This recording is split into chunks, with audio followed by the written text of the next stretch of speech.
Hi, everyone. I'm Wendy Sachs. I am so excited to be here today. This is in many ways like coming home for me. I'm a proud Alexander Muss High School in Israel alum.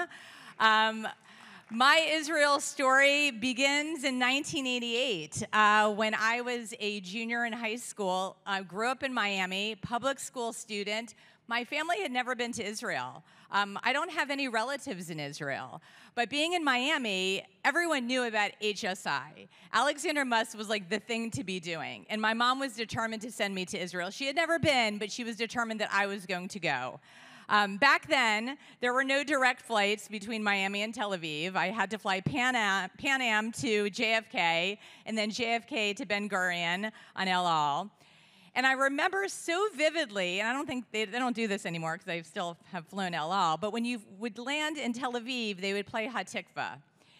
And I remember tearing up on the plane, and I also remember there was like no jetway. I don't know why, but we walked down the steps. And when I walked down the steps of the plane, and I was with my best friend, Nikki, we kissed the ground. We literally got on our knees and we kissed the ground.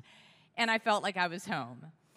Over the next 8 weeks, we traveled around the country, and I had a pencil. There was no technology. Maybe there is today. But I had a pencil and a notebook, and we started in Ein Gedi, and we traveled everywhere. And I worked really, really hard. I remember long, late nights studying because I was a grinder and very intense, and I needed to get the best grades in all of the tests.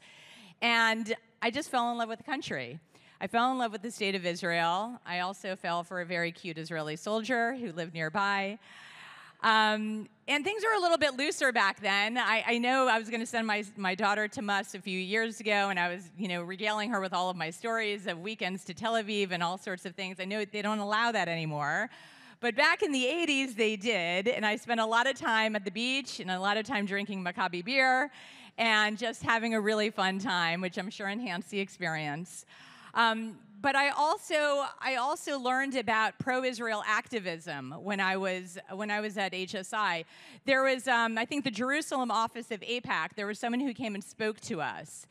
And I was so taken that I could actually become a pro-Israel activist on a college campus.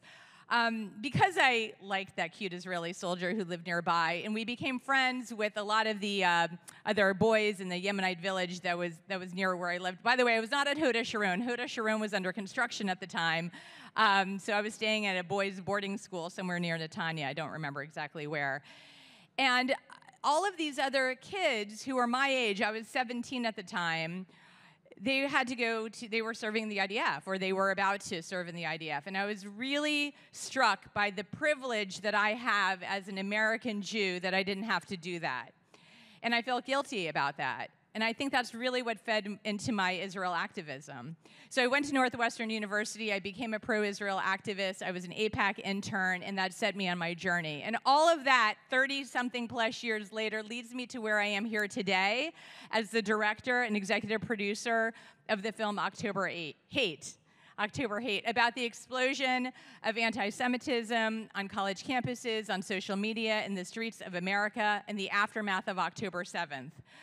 The world has changed for us Jews since October 7th last year, and it hit me really, really hard. I was visiting my daughter at the University of Wisconsin in Madison on October 7th. It was game day, and our phones were blowing up with the rocket alerts and what was happening in Israel.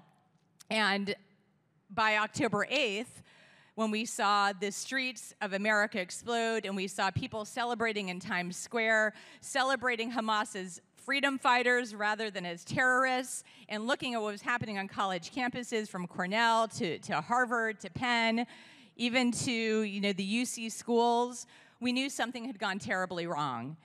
And as a filmmaker, I decided I needed to document this moment. I needed to see what was happening and unpack how we got here. How did we get to a place where young people, the smartest people in America, are celebrating terrorists? How have we perverted the idea of Israel not being a democracy and being an apartheid state and a genocide state? What is going on? And so I wrote a treatment for the film, and I shopped it around to some production companies where I had recently worked on projects, and everyone turned me down. No one wanted to touch it. So I decided I needed to do this film alone. And a few weeks after that, I drove down to Washington, D.C. It was November 14th, which is exactly a year ago yesterday. And I did my first shoot for the film at the Israel rally in Washington. And I started booking people. And the first person I booked for the film was Congressman Richie Torres. And then I very soon afterwards reached out to the actress and activist Deborah Messing. And Deborah joined me and became an executive producer on the film. I did more than 80 interviews for this film. I shot in Israel, I filmed in Israel and in London and across America and interviewed college students. And today we have an incredible film that unpacks how we got to this moment. I have done a lot of very interesting things in my career. I was a Capitol Hill press secretary, I'm a writer, I'm a speaker, I worked in PR, I've done lots and lots of things. But nothing I've done has been more important, more existential, more powerful, compelling, and life-transforming than this film. I have poured everything I have into this project. Thank you, thank you. We recently premiered in Los Angeles at CAA at the Creative Artists Agency, where we got a tremendous support and encouragement to actually push for an Academy Awards campaign. So we're in the midst of an Academy Awards campaign. Given the climate and hostility in Hollywood, it's challenging, but we're going for it. We just also premiered in Tel Aviv and in New York. And I know that so many of you all watched the film last night, college students, high school students, HSI alum, and some adults also. We are going to be working on our distribution plans, and if anyone's interested, they can find me on social media. I'm easy to find. But I'm excited, and all of that is because of Alexander Muss High School in Israel. Thank you to Russell Robinson and to JNF for supporting this film. I know it's the very first film you have ever financially supported. Art changes conversation, art changes minds, art can change the way people think about the world. So thank you all, and I'm so excited to be here.